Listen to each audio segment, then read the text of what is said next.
ਠੀਕ ਆ ਦੋਸਤੋ, ਮੈਂ ਤੁਹਾਡਾ ਸਾਰਿਆਂ ਦਾ ਆਪਣੇ YouTube ਚੈਨਲ 'ਤੇ ਬਹੁਤ-ਬਹੁਤ ਸਵਾਗਤ ਕਰਦਾ ਹਾਂ। ਦੋਸਤੋ, ਅਸੀਂ ਅੱਜ ਇਸ ਵੀਡੀਓ ਵਿੱਚ ਕਲਾਸ 10th ਦੀ ਪੰਜਾਬੀ ਗ੍ਰਾਮਰ ਦਾ ਰਿਵੀਜ਼ਨ ਟੈਸਟ ਡਿਸਕਸ ਕਰਨ ਜਾ ਰਹੇ ਹਾਂ।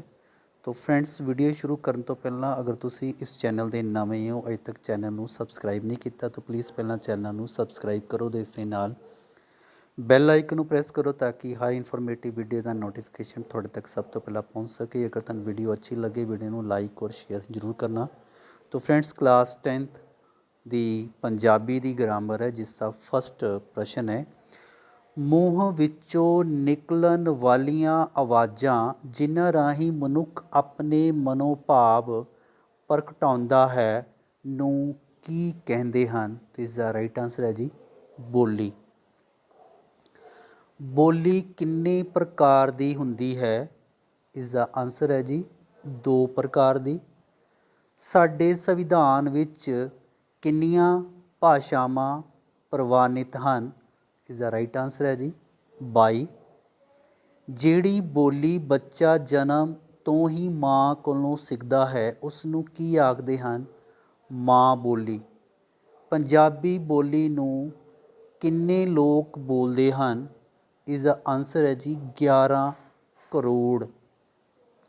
ਅਜਿਹੀ ਵਿੱਦਿਆ ਜਿਸ ਵਿੱਚ ਭਾਸ਼ਾ ਦੇ ਨਿਯਮਾਂ ਦਾ ਅਧਿਐਨ ਕੀਤਾ ਜਾਂਦਾ ਹੈ ਨੂੰ ਕੀ ਕਹਿੰਦੇ ਹਨ? ਇਸ ਦਾ ਰਾਈਟ ਆਨਸਰ ਹੈ ਜੀ ਵਿਆਕਰਨ। ਨੈਕਸਟ ਕੁਐਸਚਨ ਹੈ, ਕਿਸੇ ਭਾਸ਼ਾ ਖੇਤਰ ਦੀ ਇਲਾਕਾਈ ਬੋਲੀ ਨੂੰ ਕੀ ਕਿਹਾ ਜਾਂਦਾ ਹੈ? ਇਲਾਕੀ ਬੋਲੀ ਨੂੰ ਕੀ ਕਿਹਾ ਜਾਂਦਾ ਹੈ? ਕਿਸੇ ਭਾਸ਼ਾ ਖੇਤਰ ਦੇ ਇਲਾਕੀ ਬੋਲੀ ਨੂੰ ਕੀ ਕਹਿੰਦੇ ਹਨ? ਉਪ ਬੋਲੀ। ਮਾਝੀ ਉਪ ਬੋਲੀ ਕਿਹੜੇ ਇਲਾਕੇ ਵਿੱਚ ਬੋਲੀ ਜਾਂਦੀ ਹੈ ਜੀ? ਮਾਝੇ ਦੇ ਵਿੱਚ। ਹੇਠਾਂ ਦਿੱਤੇ ਸ਼ਬਦਾਂ ਵਿੱਚੋਂ ਵਿਸ਼ਰਾਮ ਅਤੇ ਵਿਆਕਰਨਿਕ ਅਰਥ ਦੱਸੋ। ਇਸ ਦਾ ਰਾਈਟ ਆਨਸਰ ਹੈ ਜੀ ਠਹਿਰਾ। ਵਿਸ਼ਰਾਮ ਚਿੰਨ੍ਹ ਨੂੰ ਕੀ ਕਹਿੰਦੇ ਹਨ? ਇਸ ਦਾ ਰਾਈਟ ਆਨਸਰ ਹੈ ਬਿਸਮਿਕ ਚਿੰਨ੍ਹ।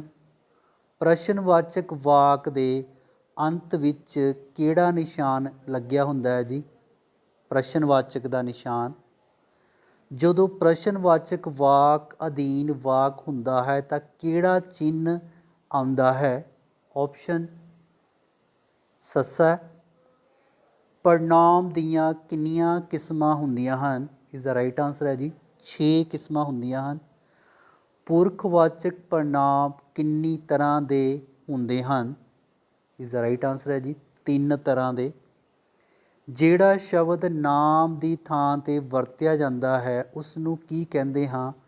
ਪੜਨਾਂਵ।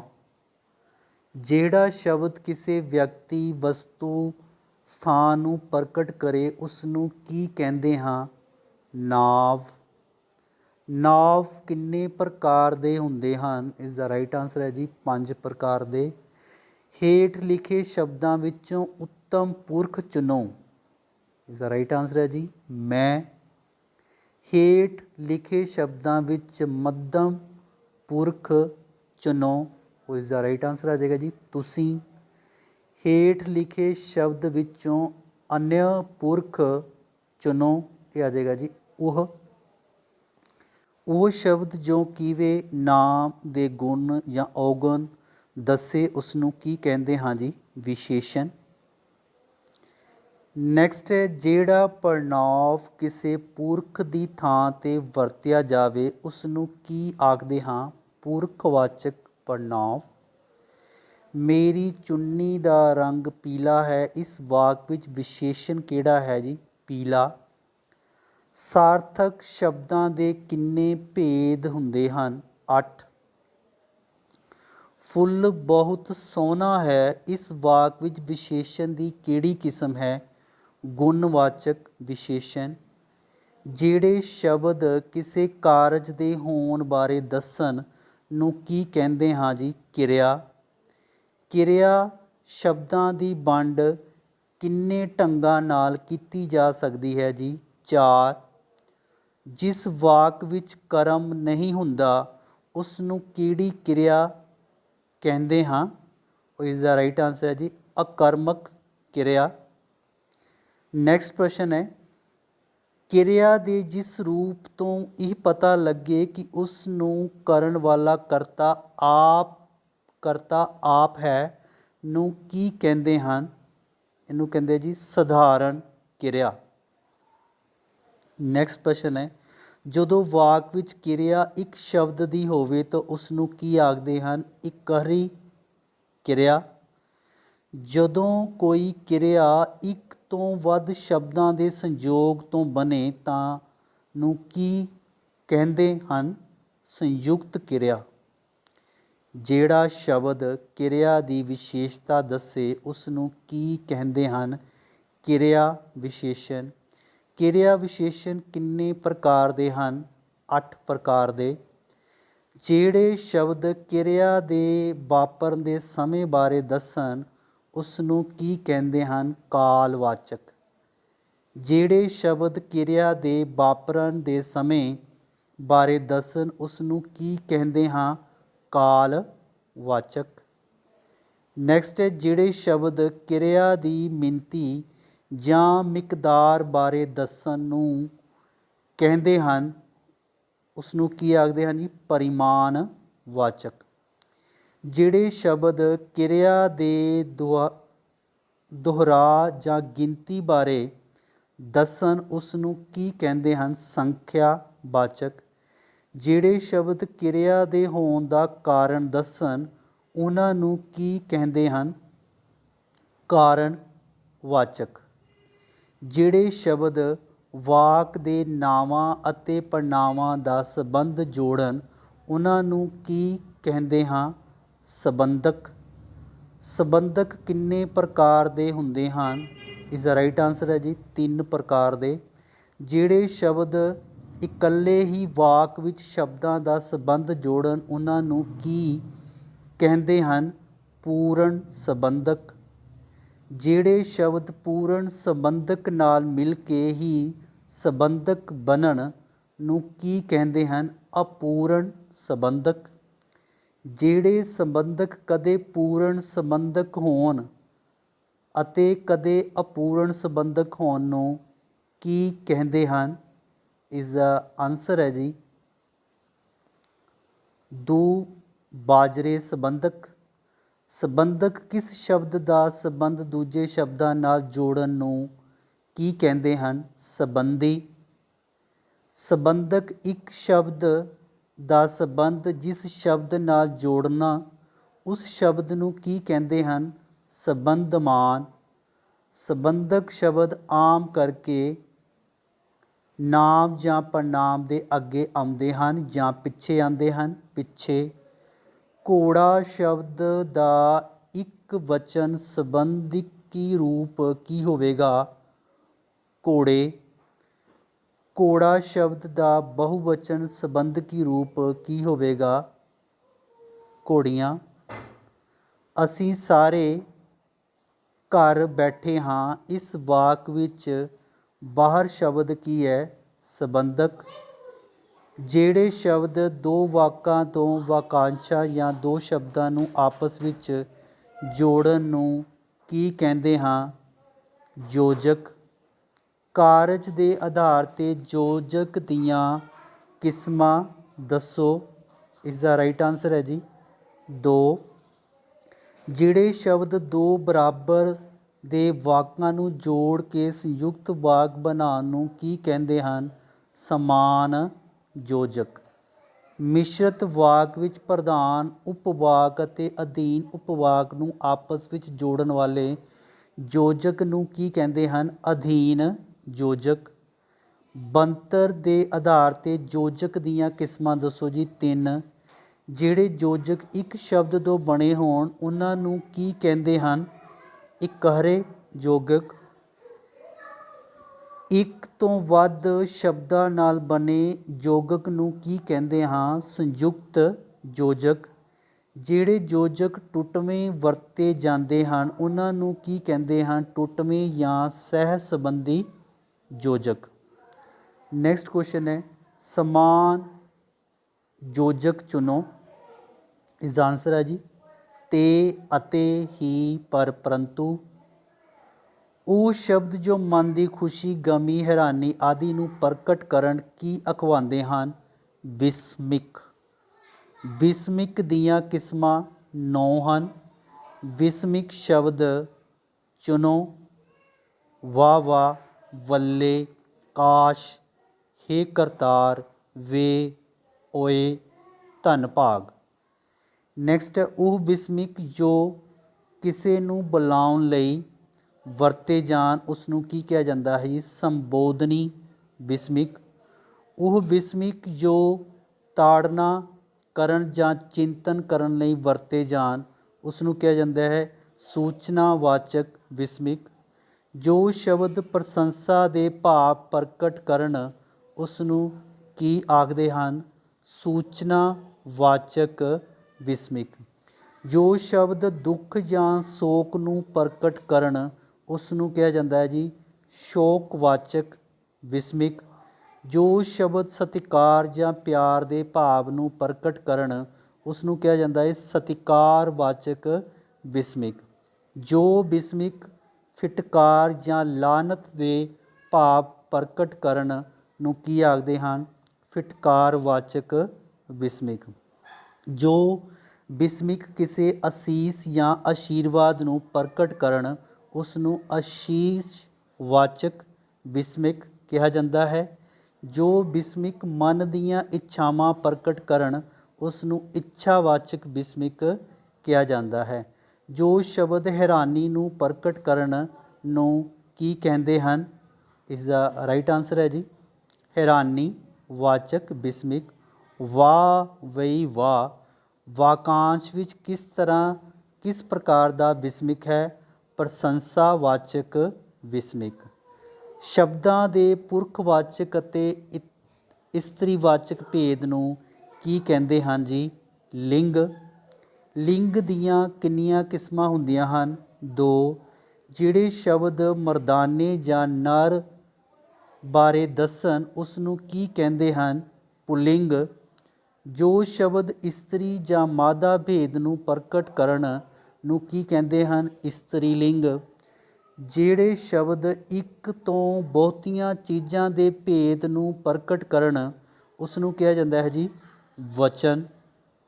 ਨੈਕਸਟ ਹੈ ਸ਼ਬਦਾਂ ਦਾ ਉਹ ਜਿਹੜਾ ਰੂਪ ਇੱਕ ਚੀਜ਼ ਕਰਮ ਗੁਣ ਲਈ ਵਰਤੇ ਜਾਵੇ ਨੂੰ ਕੀ ਕਹਿੰਦੇ ਹਨ। ਇੱਕ ਵਚਨ।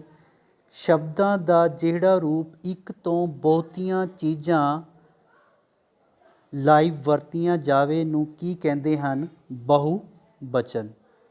ਨਰ ਮਾਦਾ ਦੇ ਭਾਵਾਂ ਅਨੁਸਾਰ ਸ਼ਬਦਾਂ ਦੀ ਵੰਡ ਨੂੰ ਕੀ ਕਹਿੰਦੇ ਹਨ। ਲਿੰਗ।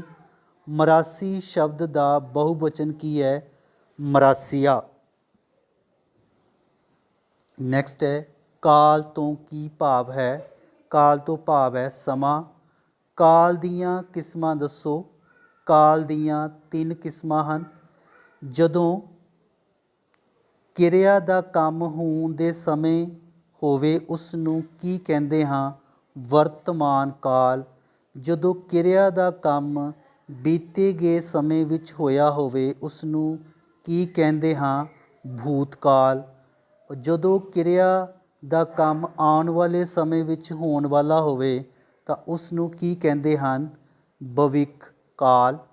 ਵਰਤਮਾਨ ਕਾਲ ਦੀਆਂ ਕਿਸਮਾਂ ਦੱਸੋ। 6 ਕਿਸਮਾਂ। ਭੂਤਕਾਲ ਦੇ ਕਿੰਨੇ ਭੇਦ ਹੁੰਦੇ ਹਨ। 5। ਔਰ ਭਵਿੱਖ ਕਾਲ ਦੀਆਂ ਕਿਸਮਾਂ ਕਿੰਨੀਆਂ ਹੁੰਦੀਆਂ ਹੈ ਜੀ। 4। ਵਿਆਕਰਨ ਦੀ ਭਾਸ਼ਾ ਵਿੱਚ ਸਮੇਂ ਨੂੰ ਕੀ ਆਖਦੇ ਹਨ। ਕਾਲ।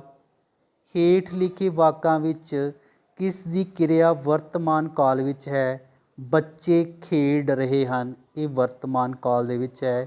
ਸਕੂਲ ਦੀ ਘੰਟੀ ਵੱਜ ਚੁੱਕੀ ਹੈ ਇਹ ਵਾਕ ਕਿਹੜੇ ਕਾਲ ਵਿੱਚ ਹੈ ਜੀ। ਭੂਤ ਕਾਲ ਦੇ ਵਿੱਚ ਹੈ ਘੰਟੀ ਵੱਜ ਚੁੱਕੀ ਹੈ।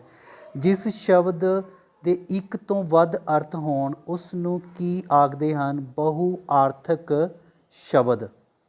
ਮੈਂ ਪੂਰੀ ਵਾਹ ਲਾ ਲਈ ਪਰ ਮੇਰਾ ਕੰਮ ਨਹੀਂ ਬਣਿਆ। ਇੱਥੇ ਵਾਹ ਤੋਂ ਕੀ ਭਾਵ ਹੈ। ਯਤਨ। ਗੁਲਾਮੀ ਸ਼ਬਦ ਦਾ ਵਿਰੋਧਾਰਥਕ ਸ਼ਬਦ ਆਜ਼ਾਦੀ। ਨੈਕਸਟ ਪ੍ਰਸ਼ਨ ਹੈ, ਦੁਆਬੀ ਉਪਬੋਲੀ ਡੈਸ਼ ਜ਼ਿਲ੍ਹੇ ਵਿੱਚ ਬੋਲੀ ਜਾਂਦੀ ਹੈ? ਸ਼ਹੀਦ ਭਗਤ ਸਿੰਘ ਨਗਰ। ਮਾਝੀ ਉਪਬੋਲੀ ਡੈਸ਼ ਜ਼ਿਲ੍ਹੇ ਵਿੱਚ ਬੋਲੀ ਜਾਂਦੀ ਹੈ ਜੀ? ਅੰਮ੍ਰਿਤਸਰ। ਪੰਜਾਬੀ ਭਾਸ਼ਾ ਲਈ ਢੁਕਵੀਂ ਲਿਪੀ ਹੈ ਗੁਰਮੁਖੀ। ਹਿੰਦੀ ਭਾਸ਼ਾ ਲਈ ਢੁਕਵੀਂ ਲਿਪੀ ਹੈ ਦੇਵਨਾਗਰੀ। ਜਿਸ ਸ਼ਬਦ ਤੋਂ ਵਿਅਕਤੀ, ਸਥਾਨ ਅਤੇ ਵਸਤੂ ਦਾ ਗਿਆਨ ਹੋਵੇ ਉਸ ਨੂੰ ਕੀ ਕਹਿੰਦੇ ਹਾਂ? ਨਾਂਵ। ਜਿਹੜਾ ਸ਼ਬਦ ਕਿਸੇ ਨਾਮ ਦੀ ਥਾਂ 'ਤੇ ਵਰਤਿਆ ਜਾਂਦਾ ਹੈ ਉਸ ਨੂੰ ਡੈਸ਼ ਕਹਿੰਦੇ ਹਾਂ? ਪੜਨਾਂਵ। ਖਬਰਦਾਰ ਇੱਕ ਵਿਸਮਿਕ ਹੈ ਸੂਚਨਾ ਵਾਚਕ। ਧੰਨ ਭਾਗ ਜੀ ਆਇਆਂ ਨੂੰ ਇੱਕ ਡੈਸ਼ ਵਿਸਮਿਕ ਹੈ ਸਤਿਕਾਰ ਵਾਚਕ। ਜਵਾਨੀ ਮਾਨੋ ਖੁਸ਼ ਰਹੋ ਇੱਕ ਡੈਸ਼ ਵਿਸਮਿਕ ਹੈ ਆਸ਼ੀਸ਼ ਵਾਚਕ। ਵਾਹ ਵਾਹ ਸ਼ਾਬਾਸ਼ ਇੱਕ ਪ੍ਰਸ਼ੰਸਾ ਵਾਚਕ ਵਿਸਮਿਕ ਹੈ। ਹਿਰਨ ਦਾ ਪੁਲਿੰਗ ਹੈ ਜੀ ਹਿਰਨੀ। ਭਗਤ ਦਾ ਪੁਲਿੰਗ ਹੈ ਭਗਤਨੀ। ਮੁਟਿਆਰ ਦਾ ਬਹੁਵਚਨ ਹੈ ਮੁਟਿਆਰਾਂ। ਕੁਰਸੀ ਦਾ ਬਹੁਵਚਨ ਹੈ ਜੀ ਕੁਰਸੀਆਂ। ਲੰਘ ਚੁੱਕੇ ਸਮੇਂ ਨੂੰ ਡੈਸ਼ ਕਿਹਾ ਜਾਂਦਾ ਹੈ ਭੂਤਕਾਲ। ਲੰਘ ਚੁੱਕੇ ਸਮੇਂ ਨੂੰ ਕਿਹਾ ਜਾਂਦਾ ਹੈ ਜੀ ਭੂਤਕਾਲ। ਚੱਲ ਰਹੇ ਸਮੇਂ ਨੂੰ ਕਿਹਾ ਜਾਂਦਾ ਹੈ ਜੀ ਵਰਤਮਾਨ ਕਾਲ। ਆਉਣ ਵਾਲੇ ਸਮੇਂ ਨੂੰ ਕਿਹਾ ਜਾਂਦਾ ਹੈ ਭਵਿੱਖਤ ਕਾਲ। ਆਕਾਸ਼ ਸ਼ਬਦ ਦਾ ਸਮਾਨਾਰਥਕ ਡੈਸ਼ ਹੈ, ਉਹ ਇਸ ਦਾ ਰਾਈਟ ਆਂਸਰ ਹੈ ਜੀ ਅਸਮਾਨ ਜਾਂ ਸਮਝ। ਆਸਤਿਕ ਦਾ ਵਿਰੋਧੀ ਸ਼ਬਦ ਹੈ ਜੀ ਨਾਸਤਿਕ। ਉਤਰਨਾ ਦਾ ਵਿਰੋਧੀ ਸ਼ਬਦ ਹੈ ਚੜ੍ਹਨਾ। ਮੈਂ, ਅਸੀਂ, ਸਾਡਾ ਹੈ ਇਹ ਹੈ ਜੀ ਉੱਤਮ ਪੁਰਖ। ਤੂੰ, ਤੇਰਾ, ਤੁਹਾਡਾ ਇਹਨੂੰ ਅਸੀਂ ਕਹਿੰਦੇ ਹਾਂ ਜੀ ਮੱਧਮ ਪੁਰਖ। ਇਹ, ਉਹ ਇਹਨੂੰ ਕਹਿੰਦੇ ਆ ਜੀ ਅਨਯ ਪੁਰਖ। ਉਂਗਲੀ ਕਰਨਾ ਮੁਹਾਵਰਾ ਡੈਸ਼ ਲਈ ਵਰਤਿਆ ਜਾਂਦਾ ਹੈ, ਇਸ ਦਾ ਅਰਥ ਹੈ ਜੀ ਦੋਸ਼ ਲਗਾਉਣਾ। ਸਿਰ ਮਾਰਨਾ ਮੁਹਾਵਰਾ ਯਾਨੀ ਕਿ ਨਾ ਕਰਨਾ। ਬਲ, ਜ਼ੋਰ, ਸ਼ਕਤੀ ਦਾ ਸਮਾਨਾਰਥਕ ਸ਼ਬਦ ਹੈ ਤਾਕਤ। ਤਿਰਕਾਲਾਂ, ਸੰਝ, ਸ਼ਾਮ ਦਾ ਸਮਾਨਾਰਥਕ ਸ਼ਬਦ ਹੈ ਜੀ ਆਥਨ। ਗੁਰਮੁਖੀ ਵਰਨਮਾਲਾ ਸ਼ਬਦ ਡੈਸ਼ ਹੈ 35 ਅੱਖਰੀ। ਨਵੇਂ ਅੱਖਰ ਸ਼ਾਮਿਲ ਹੋਣ ਨਾਲ ਗੁਰਮੁਖੀ ਅੱਖਰਾਂ ਦੀ ਗਿਣਤੀ ਕਿੰਨੀ ਹੋ ਗਈ ਹੈ ਜੀ 41। ਨੈਕਸਟ ਕੁਐਸਚਨ ਹੈ, ਪੰਜਾਬੀ ਭਾਸ਼ਾ ਵਿੱਚ ਪੈਰਾਂ ਵਿੱਚ ਪੈਣ ਵਾਲੇ ਅੱਖਰਾਂ ਨੂੰ ਡੈਸ਼ ਹੋ ਗਈ ਕੀ ਕਹਿੰਦੇ ਹਨ? ਦੁੱਤ। ਜੋ ਕਦੇ ਵੀ ਨਾ ਥੱਕੇ ਉਸ ਨੂੰ ਡੈਸ਼ ਕਿਹਾ ਜਾਂਦਾ ਹੈ ਅਨਥਕ। ਜਿਹੜਾ ਨੱਕ ਵਿੱਚ ਬੋਲੇ ਉਸ ਨੂੰ ਡੈਸ਼ ਕਿਹਾ ਜਾਂਦਾ ਹੈ ਗੁਣਗੁਣਾ। ਜਿਹੜਾ ਕੰਮ ਤੋਂ ਜੀ ਚੁਰਾਵੇ ਉਸ ਨੂੰ ਡੈਸ਼ ਕਿਹਾ ਜਾਂਦਾ ਹੈ ਜੀ ਕਮਚੋਰ। ਆਮ ਨਾਮ, ਖਾਸ ਨਾਮ, ਭਾਵਵਾਚਕ ਨਾਮ ਡੈਸ਼ ਨਾਂਵ ਦੀਆਂ ਕਿਸਮਾਂ ਹਨ। ਦੋ ਵਾਕ ਨੂੰ ਜੋੜਨ ਵਾਲਾ ਕਹਾਉਂਦਾ ਹੈ ਯੋਜਕ। ਖੁਸ਼ੀ, ਗਮੀ ਅਤੇ ਹੈਰਾਨੀ ਪ੍ਰਗਟ ਕਰਨ ਵਾਲਾ ਡੈਸ਼ ਕਹਾਉਂਦਾ ਹੈ ਵਿਸਮਿਕ। ਕਿਰਿਆ ਦੀ ਵਿਸ਼ੇਸ਼ਤਾ ਪ੍ਰਗਟ ਕਰਨ ਵਾਲਾ ਕਹਾਉਂਦਾ ਹੈ ਜੀ ਕਿਰਿਆ। ਸਮਾਨ ਯੋਜਕ ਅਤੇ ਅਧੀਨ ਯੋਜਕ ਯੋਜਕ ਦੇ ਹਿੱਸੇ ਹਨ। ਪੂਰਨ ਸੰਬੰਧਕ, ਅਪੂਰਨ ਸੰਬੰਧਕ ਅਤੇ ਦੁਬਾਜਰਾ ਸੰਬੰਧਕ ਡੈਸ਼ ਦੇ ਹਿੱਸੇ ਹਨ ਸੰਬੰਧਕ। ਜਿਸ ਸ਼ਬਦ ਦੇ ਇੱਕ ਤੋਂ ਵੱਧ ਅਰਥ ਹੋਣ ਉਹਨੂੰ ਅਸੀਂ ਕਹਿੰਦੇ ਹਾਂ ਜੀ ਬਹੁ ਅਰਥਕ। ਜਿਸ ਸ਼ਬਦ ਦੇ ਅਰਥ ਇੱਕ ਸਮਾਨ ਹੋਣ ਉਸ ਨੂੰ ਕਿਹਾ ਜਾਂਦਾ ਹੈ ਜੀ ਸਮਾਨਾਰਥਕ ਸ਼ਬਦ। ਮੂੰਹ ਵਿੱਚੋਂ ਨਿਕਲਣ ਵਾਲੀ ਆਵਾਜ਼ ਨੂੰ ਧੁਨੀ ਕਿਹਾ ਜਾਂਦਾ ਹੈ।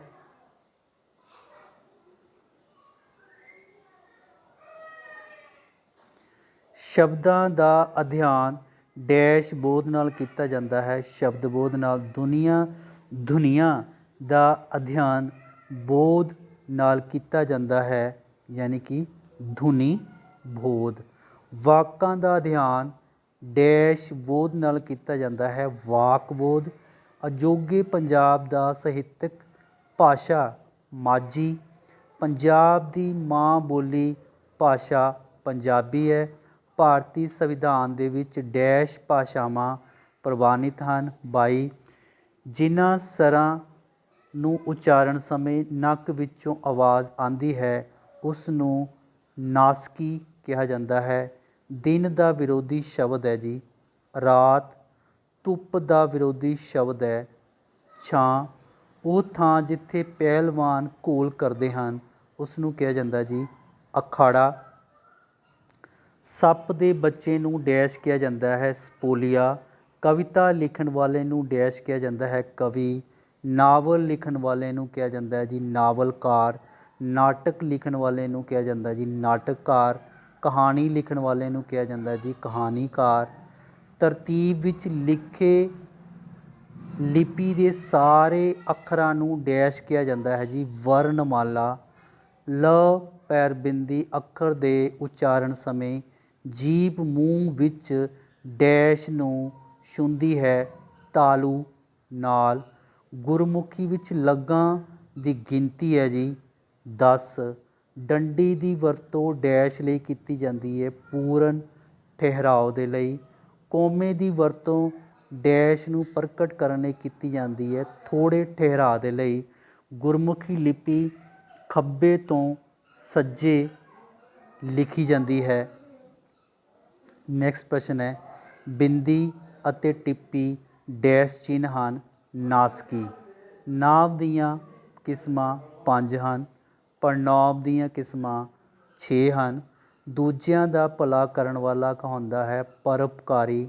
ਆਪਣੇ ਆਪ ਨੂੰ ਮਾਰਨ ਵਾਲਾ ਕਹਾਉਂਦਾ ਹੈ ਆਤਮਘਾਤੀ। ਜਿਸ ਦੀ ਉਲਦ ਨਾ ਹੋਵੇ ਉਸ ਨੂੰ ਕਹਿੰਦੇ ਹਨ ਔਂਤਰਾ। ਭਾਸ਼ਾ ਦੀ ਸਭ ਤੋਂ ਛੋਟੀ ਇਕਾਈ ਅੱਖਰ। ਜਿਨ੍ਹਾਂ ਸ਼ਬਦਾਂ ਦਾ ਕੋਈ ਅਰਥ ਨਾ ਹੋਵੇ ਉਹਨਾਂ ਨੂੰ ਕਿਹਾ ਜਾਂਦਾ ਹੈ ਸਾਰਥਕ ਸ਼ਬਦ। ਜਿਨ੍ਹਾਂ ਸ਼ਬਦਾਂ ਦਾ ਅਰਥ ਨਾ ਹੋਵੇ ਉਸ ਨੂੰ ਕਿਹਾ ਜਾਂਦਾ ਹੈ ਨਿਰਾਰਥਕ ਸ਼ਬਦ। ਹੋੜਾ ਲਗਾਉਣ ਨਾਲ ਡੈਸ਼ ਅੱਖਰ ਦਾ ਮੂੰਹ ਖੁੱਲ੍ਹ ਜਾਂਦਾ ਹੈ ਊੜਾ। ਜਿਹੜੇ ਅੱਖਰ ਨੂੰ ਕੋਈ ਲੱਗ ਨਹੀਂ ਲੱਗਦੀ ਉਸ ਨੂੰ ਡੈਸ਼ ਕਿਹਾ ਜਾਂਦਾ ਹੈ ਜੀ ਮੁਕਤਾ। ਉਸ ਨੂੰ ਕਿਹਾ ਜਾਂਦਾ ਹੈ ਮੁਕਤਾ। ਊੜਾ ਐੜਾ ਈੜੀ ਗੁਰਮੁਖੀ ਲਿਪੀ ਦੇ ਡੈਸ਼ ਹਨ ਸਵਰ ਹਨ। ਜਨਮ ਤੋਂ ਹੀ ਮਾਂ ਕੋਲੋਂ ਸਿੱਖੀ ਹੋਈ ਭਾਸ਼ਾ ਨੂੰ ਮਾਤ ਭਾਸ਼ਾ। ਕਾਰਜ ਦੇ ਆਧਾਰ 'ਤੇ ਸ਼ਬਦਾਂ ਦੀਆਂ ਕਿਸਮਾਂ 8 ਹਨ। ਉਜੜਨਾ ਦਾ ਵਿਰੋਧੀ ਸ਼ਬਦ ਡੈਸ਼ ਨੂੰ ਕਹਿੰਦੇ ਹਨ ਵਸਾਉਣਾ। ਨਵੇਂ ਅੱਖਰ ਸ਼ਾਮਿਲ ਹੋਣ ਦੇ ਗੁਰਮੁਖੀ ਦੇ ਅੱਖਰਾਂ ਦੀ ਗਿਣਤੀ ਹੈ ਜੀ 41। ਮਾਝੀ ਦੁਆਬੀ ਪੁਆਧੀ ਮਲਵਈ ਪੋਠੋਹਾਰੀ ਡੈਸ਼ ਭਾਸ਼ਾ ਦੀਆਂ ਉਪਭਾਸ਼ਾ ਹਨ। ਪੰਜਾਬੀ ਭਾਸ਼ਾ ਦੀਆਂ ਉਪਭਾਸ਼ਾ ਹਨ। ਪੰਜਾਬ ਦੀ ਰਾਜ ਭਾਸ਼ਾ ਪੰਜਾਬੀ ਹੈ। ਸਿਹਾਰੀ ਦਾ ਚਿੰਨ੍ਹ ਤੁਸੀਂ ਦੇਖ ਰਹੇ ਹੋ ਸਕਰੀਨ 'ਤੇ ਬਿਹਾਰੀ ਦਾ ਚਿੰਨ੍ਹ। ਔਂਕੜ ਦਾ ਸਹੀ ਚਿੰਨ੍ਹ ਜਿਹੜਾ ਤੁਸੀਂ ਸਕਰੀਨ 'ਤੇ ਦੇਖ ਸਕਦੇ ਹੋ। ਭਾਸ਼ਾ ਦਾ ਸ਼ੁੱਧ ਅਤੇ ਮਿਆਰੀ ਰੂਪ ਲਿਖਣ ਲਈ ਡੈਸ਼ ਦੀ ਜ਼ਰੂਰਤ ਹੁੰਦੀ ਹੈ ਵਿਆਕਰਣ ਦੀ। ਪੰਜਾਬੀ ਭਾਸ਼ਾ ਦੀਆਂ ਉਪਬੋਲੀਆਂ ਪੋਠੋਹਾਰੀ ਮੁਲਤਾਨੀ ਅਤੇ ਝਾਂਗੀ ਡੈਸ਼ ਵਿੱਚ ਬੋਲੀਆਂ ਜਾਂਦੀਆਂ ਹਨ। ਪਾਕਿਸਤਾਨ। ਪੰਜਾਬੀ ਭਾਸ਼ਾ ਨੂੰ ਰਾਜ ਭਾਸ਼ਾ ਦਾ ਦਰਜਾ ਪੰਜਾਬ ਰਾਜ ਵਿੱਚ ਪ੍ਰਾਪਤ ਹੈ। ਜੋ ਸ਼ਬਦ ਇੱਕ ਤੇ ਬਹੁਤੀਆਂ ਚੀਜ਼ਾਂ ਨੂੰ ਭੇਦ ਪ੍ਰਗਟ ਕਰਕੇ ਉਸ ਨੂੰ ਡੈਸ਼ ਕਹਿੰਦੇ ਹਨ ਬਹੁਬਚਨ। ਜੋ ਸ਼ਬਦ ਇਸਤਰੀ ਅਤੇ ਪੁਰਖ ਦੇ ਭੇਦ ਨੂੰ ਪ੍ਰਗਟ ਕਰਕੇ ਉਸ ਨੂੰ ਡੈਸ਼ ਕਹਿੰਦੇ ਹਨ ਲਿੰਗ ਪੁਲਿੰਗ। ਪੰਜਾਬੀ ਭਾਸ਼ਾ ਵਿੱਚ ਵਿਅੰਜਨ ਧੁਨੀਆਂ ਹਨ ਸੱਸੇ ਤੋਂ ਰੜੇ ਤੱਕ। ਉਹ ਦਿਨ ਡੁੱਬਾ ਜਦੋਂ ਘੋੜੀ ਚੜ੍ਹਿਆ ਕੁੱਬਾ। ਇਹ ਵਾਕ ਹੈ ਜਾਂ ਅਖਾਣ ਹੈ? ਇਹ ਹੈ ਜੀ ਅਖਾਣ। ਹੱਡੀਆਂ ਦੀ ਮੁੱਠ ਹੋਣਾ ਇੱਕ ਵਾਕ ਹੈ ਜਾਂ ਮੁਹਾਵਰਾ? ਇਹ ਹੈ ਜੀ ਮੁਹਾਵਰਾ। ਇੱਕ ਲੱਕੜੀ ਹੈ ਇਸ ਇਹ ਵਾਕ ਡੈਸ਼ ਹੈ ਸਧਾਰਨ ਵਾਕ। ਨੀਲਮ ਚਾਹ ਬਣਾ ਰਹੀ ਸੀ ਜਦੋਂ ਲੜਕੀ ਵਾਲੇ ਵੇਖਣ ਆ ਗਏ। ਇਹ ਵਾਕ ਨਾਲ ਸੰਬੰਧ ਹੈ ਭੂਤਕਾਲ। ਇਹ ਲੱਕੜੀ ਇਹ ਵਾਕ ਸਧਾਰਨ ਵਾਕ ਹੈ। ਕਮਲੇਸ਼ ਨੇ ਗਾਣਾ ਗਾਇਆ ਕਾਲ ਨੂੰ ਦਰਸਾਉਂਦੇ ਹੈ ਭੂਤਕਾਲ। ਵਿਆਕਰਣ ਵਿੱਚ ਡੰਡੀ ਦਾ ਵਿਸਰਾਮ ਚਿੰਨ੍ਹ ਹੁੰਦਾ ਹੈ। इसका आंसर है जी। तो फ्रेंड्स अगर तुहानू वीडियो अच्छी लगी वीडियो में लाइक और शेयर जरूर करना। अगर तुम इस चैनल पर नवे हो तो चैनल को सबसक्राइब करना। धन्यवाद। जय हिंद।